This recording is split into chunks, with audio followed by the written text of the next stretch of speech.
Fala galera, vamos Vasco reagir de esse Eduardo vídeozão Paes. do Vasco. Lucas Pedrosa, o Vasco não fez uma boa partida, mas buscou empate contra o Atlético Goianiense fora de casa. Olha, que loucura, amigos! Rodolfo. Cuidado com o dragão.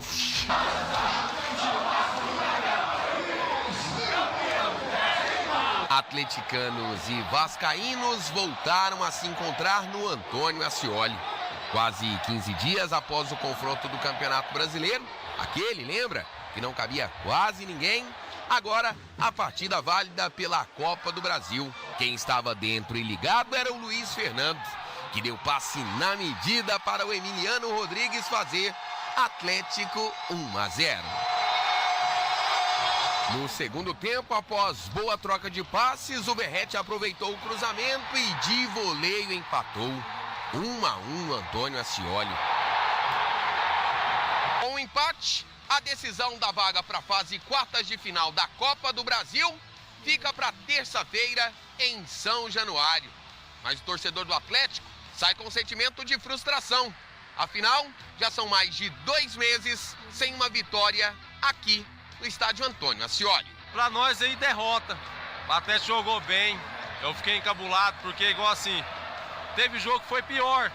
Mas esse aí, nós saímos na frente. O Atlético criou pra marcar mais gols, né? Criou, claro. Ele tinha que ter feito pelo menos mais 3, o Atlético.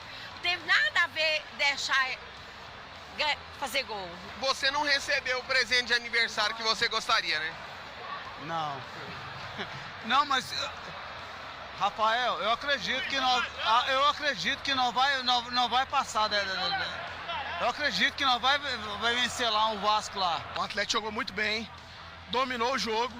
Esse gol no final aí salvou pra gente definir lá agora em São Januário. E esse golzinho aí no final? Salvou, né? Agora decidi em casa. Esse empate foi a coisa mais linda que eu já vi em toda a minha vida. A comemoração do Piton e do Verratti juntos, eu tirando foto, vindo correndo aqui. A torcida toda vibrando. Foi a coisa mais linda que eu já vi em toda a minha vida. Cadê a sua? Não vai mostrar as canjicas novas? Não? Achei que iam botar a música. Triste. Olha palavra. Não, de coração. Pelo que aconteceu no jogo hoje, ontem, com o gol do Verratti no final, você tinha que estar sorrindo. Calma. Deixa eu falar uma perguntinha aqui. Eu empato ou é Olodum? Não. Aqui, Cris, por favor. Não, mas peraí. Eu empato ou é Olodum? Aí tu empata, não é nada. Eu empatei fora de casa. Eu vou decidir em São Januário. Dentro de casa. Você empatou no Newton Santos. Corte rápido. Poderia não ser um empate ali, hein, Lucas Pedrosa? Vamos lá. Poderia ser um negocinho bem estranho. Bem Eu pior. tava sem entender aquele primeiro tempo, Pedrosa. O que aconteceu? Olha, Fernanda, se a gente pode relevar a derrota pro Atlético Mineiro, que é um time melhor do que o do Vasco, se a gente pode relevar o jogo do Grêmio, que não foi jogo, aquilo ali foi uma várzea debaixo d'água, na lama tudo que aconteceu, ontem não tem desculpa. O Vasco teve um desempenho tenebroso, o Vasco teve um desempenho terrível, principalmente no primeiro tempo.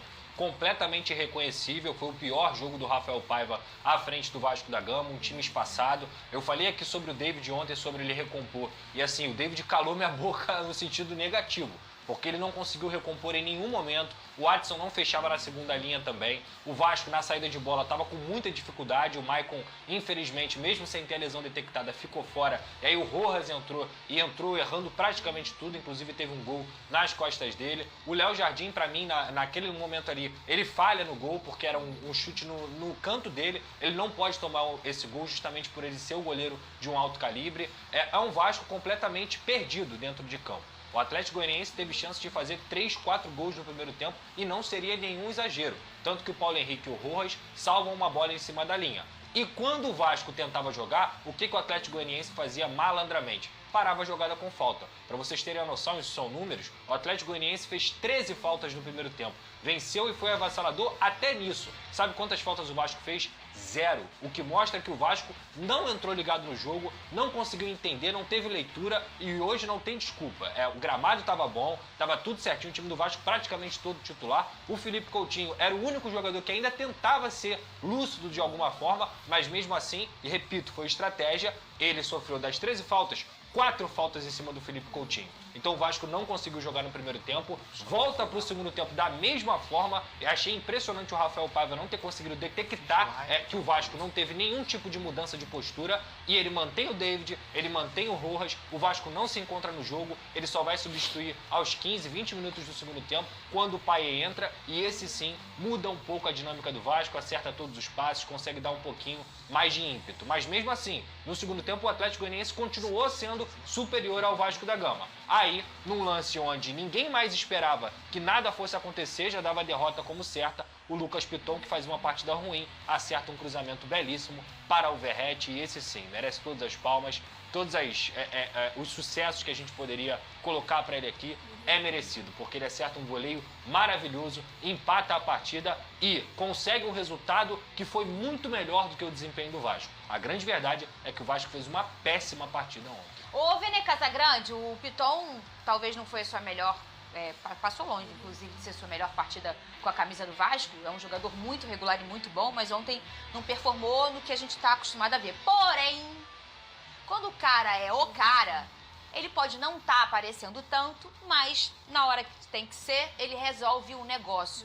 Esse cruzamento do Piton, mais uma vez, impecável, hein, Vene Casagrande? É, absurdo, sim. De fato, concordo com vocês que o Piton não fez uma boa exibição com a camisa do Vasco, mas é um jogador extremamente irregular, um dos melhores jogadores do Vasco da Gama, desde a temporada passada, inclusive. E é isso que se espera de um grande jogador, que ele, de repente, faça algo diferente, e ele fez algo diferente. Ele acertou um passe primoroso para o Verratti, e a finalização do Verratti, para quem acha que é fácil, ele faz parecer fácil. A verdade é essa.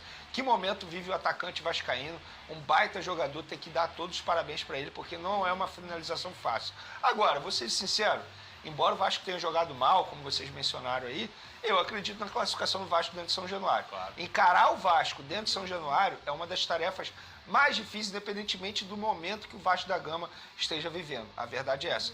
Então, assim, embora tenha jogado mal lá, mas aqui no Rio de Janeiro eu acredito na classificação do Vasco da Gama. Só para complementar sobre o Piton chegou à sua 10ª participação em gol na temporada. É absurdo. Isso para um lateral é assustador. Para vocês terem noção, o David, que é ponta, tem o mesmo número de participações. Ô, Lucas Pedrosa, olha só, o Coutinho, o que você achou dessa partida? Ele jogou um pouquinho contra o Atlético Mineiro. Depois começa a titular naquele jogo contra o Grêmio, que aquele gramado não estava bacana pra gente fazer alguma avaliação do Coutinho. Sim. Eu, de coração, acho que tá cedo a gente tentar colocar o Coutinho Potes. Já foi bem, não foi bem. Fez isso porque ele tá se readaptando ao futebol brasileiro, muitos anos fora daqui. É diferente sim, um monte de coisa diferente. Se é melhor ou se é pior a gente não sabe, mas é diferente. E Pedrosa, eu queria que você falasse um pouco da partida dele. Já entendeu que o adversário tentou parar o Vasco no Coutinho. Como será uma próxima estratégia para o Rafael Paiva, na sua opinião? Eu queria que você falasse também do Coutinho um pouquinho. Olha, é claro que individualmente ele não fez uma grande partida, mas qualquer avaliação negativa é precoce em relação ao Felipe Coutinho. Ele teve 23 minutos contra o Atlético Mineiro, ele teve 45 minutos num pasto contra o Grêmio e agora ele teve de fato um jogo completo. Agora, para quem assistiu a partida, sabe que no primeiro tempo ele foi o único jogador que se apresentou para dar um pouco de tranquilidade e foi parado diversas vezes com falta. E em muitos momentos, até mesmo no segundo tempo, quando ele já estava cansado, ele tentava fazer as tabelas e o Vasco ontem estava num dia tão ruim, mas tão ruim, que as coisas não aconteciam. Eu vou citar aqui um exemplo que eu elogio sempre aqui no programa, vocês sabem disso, que se chama Matheus Cocão. Matheus Cocão é um jogador que cresceu muito com a camisa do Vasco da Gama. E ontem ele fez um jogo terrível, assim, assustador, assim como o Hugo Moura também. Tanto que teve uma tabela que o Coutinho conseguiu criar a jogada, tabelou com ele, ia sair na frente para fazer o cruzamento e o Cocão simplesmente devolveu uma pedrada para ele. Então, muita calma nessa hora, o Felipe Coutinho nem fez uma partida completa ainda. Tem que lembrar e destacar aqui que o Vasco vem de 4 jogos fora de casa, o Coutinho não pisou ainda em São Januário. Então, muita tranquilidade, que é um atleta que estava há um mês de férias e mais de 2 meses sem jogar praticamente. Então, para mim, Fernanda, nada alarmante. É um jogador que vai se adaptar naturalmente, vai entrar no seu melhor ritmo, porque qualidade técnica, repito, todo mundo sabe que ele tem.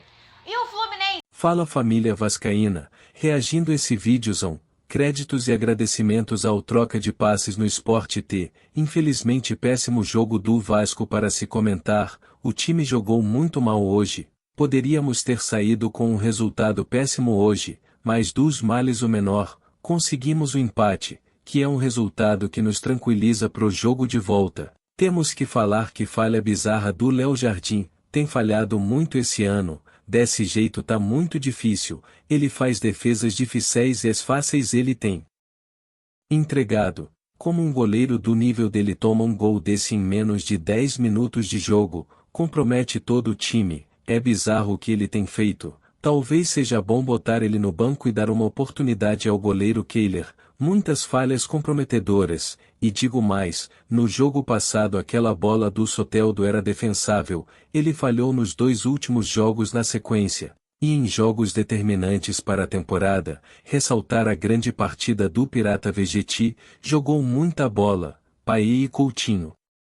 Infelizmente não tiveram muito tempo, mas gostaria de ver Paê, Coutinho e Souza começando o jogo. Tô torcendo para esse acontecimento. É isso, galera. Deixa o comentário do que acharam, deixa o like, comenta, compartilha, tamo junto. Saudações vascaínas.